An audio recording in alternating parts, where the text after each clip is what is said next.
फैसलाबाद से Mohammad Ashfaq Mughal, RPO Faisalabad doctor Mohammad आबद खान, पतंगबाजों हवाई firing करने वालों के खिलाफ इन एक्शन। पूरे जिले में कोई पतंगबाज फायरिंग करने वाला कानून की गिरफ्त से नहीं बचेगा।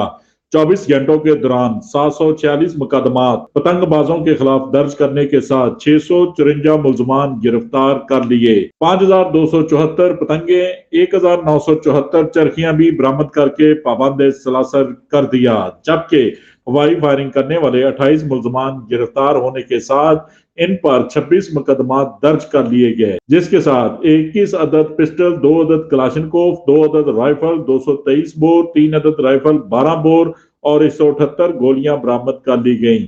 शहरियों ने सुख का सांस लिया। हर तरफ वो काटा, ठा ठा ठा म्यूजिक, ढोल धमका की आवाजों ने बीमारों, बच्चों, बूढ़ों, खवातीन का जीना दुभर कर रखा था, जिस पर आरपीओ डॉक्टर मोहम्मद आबद खान ने फौरी एक्शन लेकर तमाम थानाजात डॉल्फिन फोर्स को बिला इम्तियाज कार्रवाई का हुक्म दिया, जिस पर कानून हरकत में आया और मनचले गिरफ्तार हुए, कुछ भाग भी गए।